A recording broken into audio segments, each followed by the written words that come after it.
के भीतर यदि प्रेम रूपी शक्ति विद्यमान है उसमें नमन करता हूँ, मेरा प्रेम स्वीकार करिए।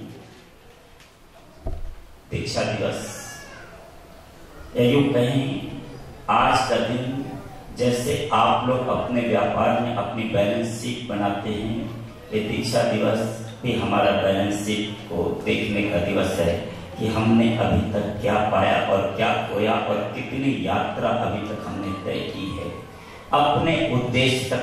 रास्ते में मार्ग में विघ्न बाधाएं आ सकती हैं, जैसे कि ये लाइट का आना और जाना, ये विघ्न बाधा आ जाए लेकिन फिर भी अपने मार्ग पर चलते रहना अपने उद्देश्य के लिए, ये दीक्षा दिवस इस बात के लिए संकेत करता है कि पिछले वर्षों में क्या हुआ, ऐसे कौन से कारण थे, ऐसी कौन सी गलतियां थी, उनमें तुमने क्या सुधार किया और आगे जो तुम्हारा लक्ष्य है उस लक्ष्य तक कहां तक पहुंचे और उसमें आगे तुम्हें क्या क्या करना है, व्यवस्थित प्लानिंग के साथ योजनाबद्ध तरीके से आगे बढ़ने के लिए दीक्षा दिवस यहाँ पर आया है। और उदयपुर में आने का तात्पर्य ही यही है कि जिस पर दीक्षा के बाद पहली जिस क्लास में भर्ती हुआ था वो उदयपुर थी, और उदयपुर की उस क्लास में जो कि यहाँ पर आया और आने के बाद आगे अब क्या हुआ, कैसा लगा, वो उदयपुर वाले डिसाइड करेंगे, निर्धारित करेंगे कैसा करना। ब्रह्मचारी सचिन भैया जो कि महोदय छुल्लर जी बन गए, उनके लिए इतने क्या, वो सचिन उस समय जब मिलता था ग्रस्त अवस्था में तो इनसे कहता था देखो वो सचिन तेंदुलकर, तो बोले क्या क्रिकेट की बातें करते हो, हमने कहा तुम भी तो सचिन हो, तो वो सचिन क्रिकेट का था लेकिन ये क्रिकेट ऐसे खेल रहे हैं कि आप महोदय से भवोदधि बनने पाते हैं। प्रशांत माता जी के पास बहुत बात आया गया और माता जी ने एक बात हमेशा कही कि तुम कहाँ जा रहे हो, अपने लक्ष्य को ध्यान में रखो, इस परंपरा को ध्यान में रखना। हमने माता जी से एक ही बात कही कि माता जी महावीर की परंपरा है, चारित्र चक्रवर्ती आचार्य शांति सागर जी महाराज की परंपरा है, और हमारे पहाड़िया पुत्र में ये पीछे और कमंडल को लेने की जो कुल परंपरा चली आ रही है, इसका मैं व्यवस्थित रूप से निर्वाह करने का प्रयास करूँ।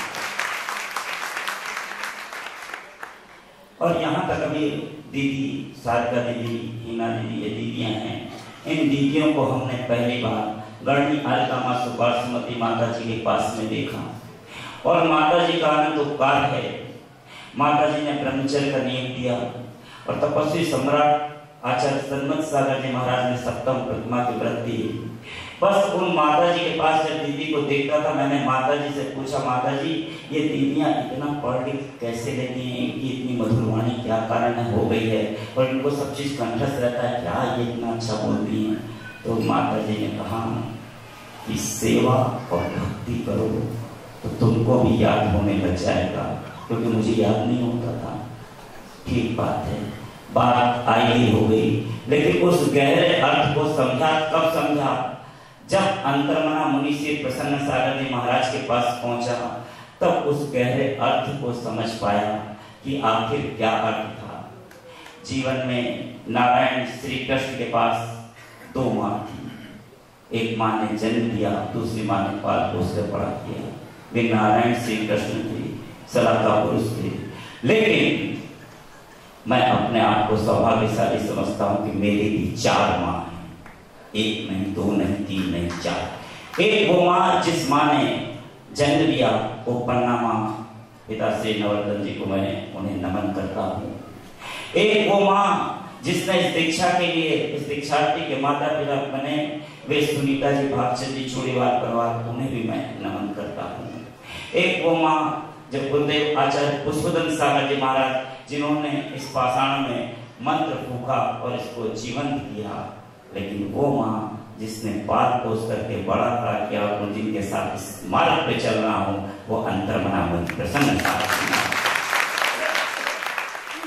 ऐसी चार माँ, प्रथमान योग, कर्णान योग, चरणान योग, त्रिकान योग, अर्थात तुम उस चिन्माणी माँ की सेवा करना तो तुम भी उस ज्ञान को उपलब्ध हो सकते हो, पा सकते हो।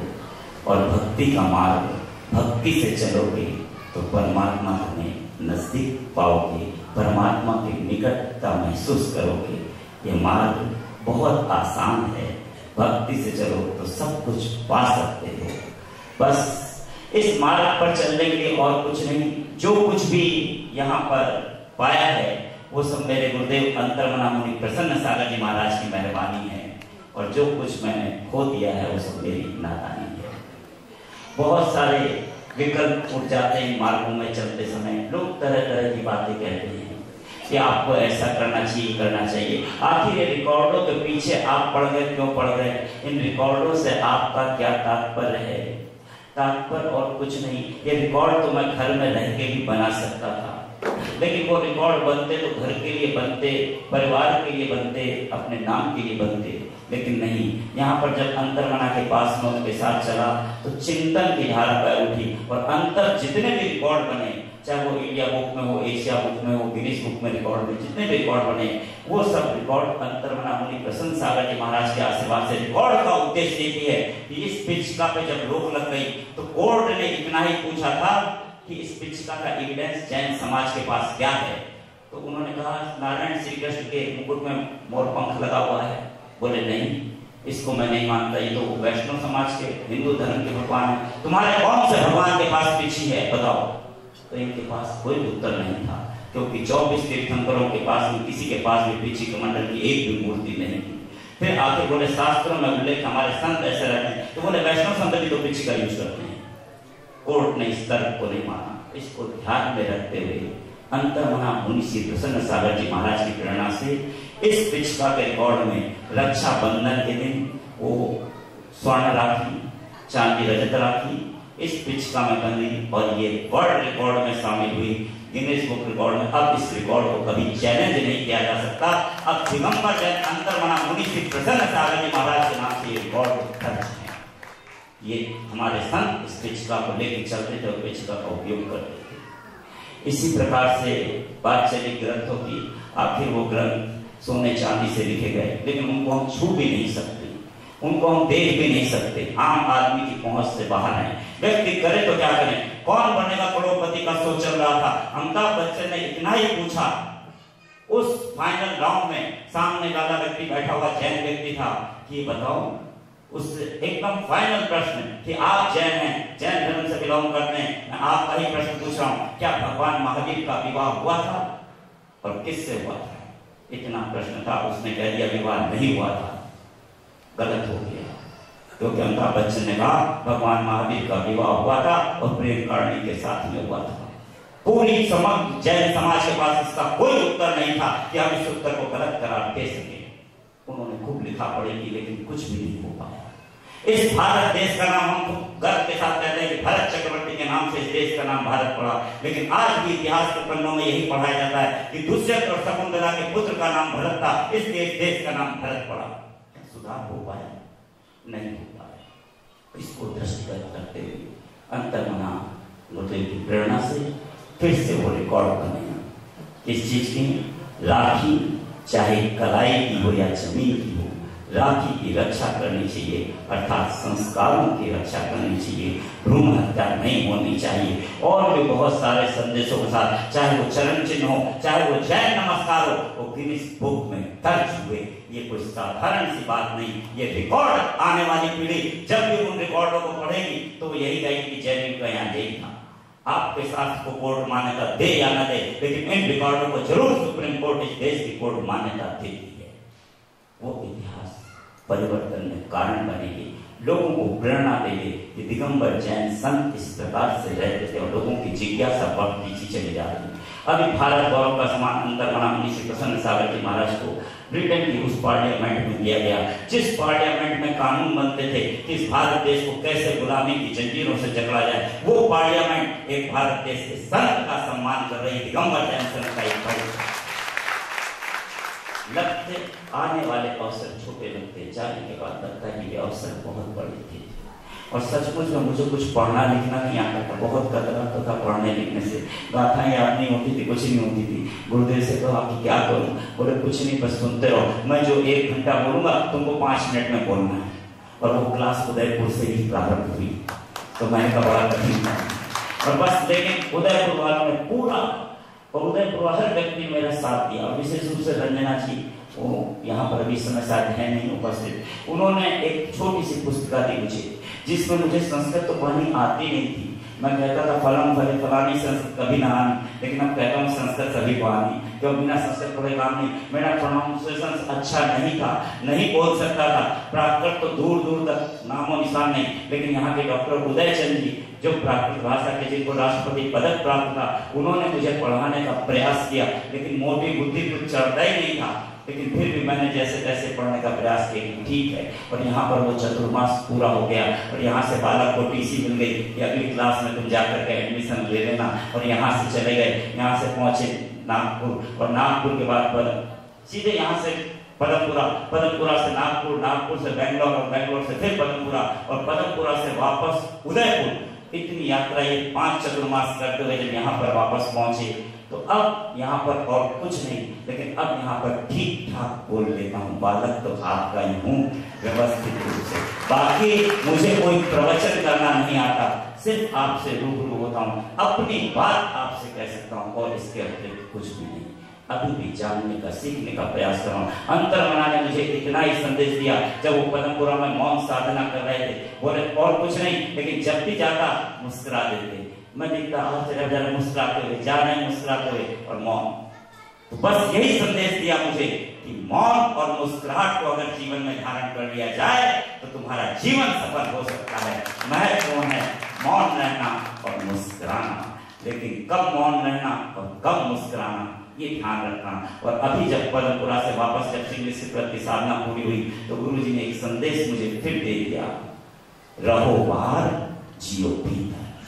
बस उसी पर प्रयास कर रहा हूं कि बाहर जरूर दिख रहा हूं रहता हुआ, लेकिन मैं आपसे बिल्कुल भी अटैच नहीं हूं। जब मैं अपने माता पिता का उनका नहीं हो सका, तो आपका कैसे हो सकता हूं? बस यही सोच रखता हूं। मुझे आपसे कोई अपेक्षा नहीं है, इसलिए आप कभी कोई उपेक्षा भी कर देते तो मुझे उसकी चिंता परवाह नहीं रहती है। मन आनंदित रहता है हर पल। कल माता जी पूछ रहे कि आप कैसे रहते हैं, मैंने कहा माता जी हर पल मेरा आनंदित है। इस मार्ग में जब से आया हूं तब से मेरा मन इतना आनंदित है, मैं बता नहीं सकता। मुझे किसी प्रकार का कोई कष्ट नहीं, कोई तकलीफ नहीं। बोले तुमको कभी घर की याद नहीं? हमने कहा घर की छोड़, मुझे किसी की याद नहीं आई। सिर्फ एक गुरुदेव अंतर्मना के साथ बस अपने आनंद में रहता हूँ, पढ़ता लिखता आनंद के साथ। इसके अतिरिक्त मुझे किसी की कोई याद नहीं, किसी से मुझे कोई गिला शिकवा शिकायत नहीं। जो जो कर रहा है वो कर रहा है, क्योंकि मेरे गुरुदेव ने मुझसे कहा जो कर रहा है वो उसका काम वो जाने, जो अपना कार्य वो अपने को व्यवस्थित रूप से कर रहा है, और जो हमारे पास श्रेष्ठ में अच्छे से अच्छा वो उसको दे दो। हम दे ही क्या सकते हैं, और कुछ दे पाओ या नहीं पाओ, लेकिन स्माइल तो दे सकते हैं। स्माइल मत देना, स्माइल देना। बस जीवन आनंद के साथ जीना प्रयास कर रहा हूं, क्योंकि 1826 दिन आज तक अभी तक पूर्ण हो चुके हैं। आज के बाद अभी कुछ समय बाद 1827वां दिन शाम को 4 बजे के बाद प्रारंभ हो जाएगा। ध्यान रखना 43,824 घंटों की यात्रा तय हो चुकी है। 26,29,440 मिनट बीत चुके हैं। 15,77,66,400 सेकंड अप्रोक्सीमेट व्यतीत हो चुके हैं, क्योंकि बैलेंस शीट है, हिसाब किताब हर क्षण का व्यक्ति रखता है, पाई पाई का हिसाब रखता है। यहाँ पर भी कर्मों का हिसाब हर क्षण का रखना है। वे कौन से तुमने कर्म किए थे जिसके कारण ये ऐसा हुआ, अब उन कर्मों की निर्जरा कैसे होगी, बस इसी और तत्पर रहता हूँ। वे कर्मों की निर्जरा हो पाए या ना हो पाए, लेकिन नवीन कर्मों का बंध ना हो पाए। जो जैसा है वो वहीं ठहर जाए, स्टॉप हो जाए, तो इतना भी पुरुषार्थ हम कर सकते हैं। माता जी कहने लगे कमल के समान खिले हो। नहीं माता जी, मैं अभी कमल नहीं हूँ, मैं कमल के पत्ते के समान हूँ, जो पानी में टच भी है, डूबा नहीं है, लेकिन पानी से ऊपर है। मैं संसार में आपके साथ में हूँ, लेकिन आप में डूबा नहीं हूँ, आपसे ऊपर हूँ। इससे अभी कमल नहीं, कमल के पत्ते के समान हूँ, लेकिन बहुत जल्दी ऊपर उठ जाऊंगा। गुरुदेव अंतर्मना कमल के समान है, वे खिल चुके हैं, वे और ऊपर की ओर उठ रहे हैं अपनी साधना आराधना के माध्यम से। आज मैं ज्यादा कुछ नहीं करते, बस इतना ही कह सकता हूँ। एक बालक आपसे और क्या चाहेगा, क्या कहेगा? जब भी कोई अगर आपको मेरे भीतर कुछ गलती दिखाई दे, आप दूसरे से मत कहना, डायरेक्ट आके मुझसे कह देना कि महाराज ये गलती है, मैं उसको सुधारने का प्रयास करूंगा। ध्यान रखना। और अंतर्मना की जो साधना आराधना वो मेरे जीवन की साधना आराधना बन सके, इस और मैं पुरुषार्थ कर रहा हूँ। अंतर्मना जो है बन चुका, क्योंकि याद रखना ये दीपक रखा हुआ है, एक बुझा हुआ दीपक क्या एक दीपक को जला सकता है? नहीं। एक जला हुआ दीपक 1 लाख दीपक को जला सकता है, लेकिन एक बुझा हुआ दीपक 1 लाख एक भी दीपक को नहीं जला सकता। याद रखो, वो पीयूष सागर जी महाराज कितने वो बुझे हुए दीपक हैं, लेकिन एक अंतर्मना 1 लाख पीयूष सागर जी महाराज बना सकते हैं, लेकिन 1 लाख पीयूष सागर जी मिलकर एक अंतर्मना को नहीं बना सकते। इसलिए उनकी तो वो सोच कल्पना भी नहीं कर सकते, लेकिन वो जिस मार्ग पे जिस साधना के साथ आगे बढ़ रहे हैं उसको हम जीवन में अपना करके जरूर उस अपने कल्याण कर सकते हैं। बस अभी इतना ही। आपने सुना, अनुग्रहित हूँ, आपके भीतर बैठे परमात्मा को नमन करता हूँ। गुरुदेव की साधना आराधना मेरे जीवन की साधना आराधना बने, मुझ में भी वो साहस वो शक्ति आ सके, उस समता परिणामों के साथ जैसी समता गुरुदेव अंतर्मना के भीतर है, मैं इस पद पर और आगे बढ़ सकूं, अपने लक्ष्य तक पहुंच सकूं। अभी इतना ही। यदि कुछ आपको गलत लगता है, हृदय से क्षमा प्रार्थी हूँ। जय हिंद, जय गुरुदेव।